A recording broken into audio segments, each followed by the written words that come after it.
Fratelli e sorelle, buona domenica! Just hours ago, Pope Leo XIV led his first Sunday morning mass to thousands at St. Peter's Square. In the crowd, we spotted flags from all over the world, including plenty from the United States, there to witness the historic moment. This is a live look at that same square, now much emptier than earlier. Pope Leo has a ton of events as he prepares to formally take on his new role in just a few days. The new leader of the Roman Catholic Church is drawing attention from across the globe. ABC's Terry Moran has details from the Vatican.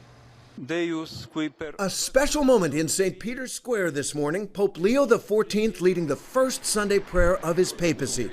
Thousands came to pray with him.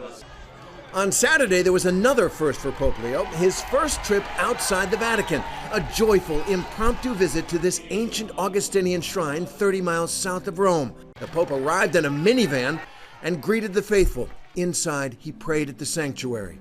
And then there was this stirring image. At the Basilica of St. Mary Major in Rome, Pope Leo prayed at the tomb of his predecessor, Pope Francis. Earlier in the day, the Pope made clear how much the legacy of Francis means to him at his first business meeting since his election on Thursday with the cardinals. Pope Leo praised Francis's reform efforts in the church, declaring that he intends to continue the late Pope's work, saying, "Let us take up this precious legacy and continue on the journey, inspired by the same hope that is born of faith." Back in the U.S., there's joy and love for the first American Pope, and many who knew him in his early years are sharing their memories. Like Sister Therese Del Genio, an 84-year-old nun who taught the man who would become Pope Leo XIV nearly 4 decades ago. He's not just local and concerned about the United States. He has a global heart and a global vision. And there have been celebrations all around the world in countries where the Pope has already touched so many lives, like Chiclao, Peru, where he spent much of his career as a missionary, teacher, and bishop.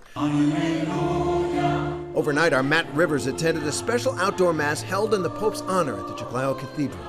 So it's not every day that you have a church service outside, and it's certainly not every day that you get applause during a church service. But then again, it's not every day that the guy who used to be Archbishop here is now their Pope. This morning's prayer is just the start of a big week for Pope Leo. He's scheduled to meet with the world press for the first time tomorrow, and his inauguration mass is set to take place next Sunday.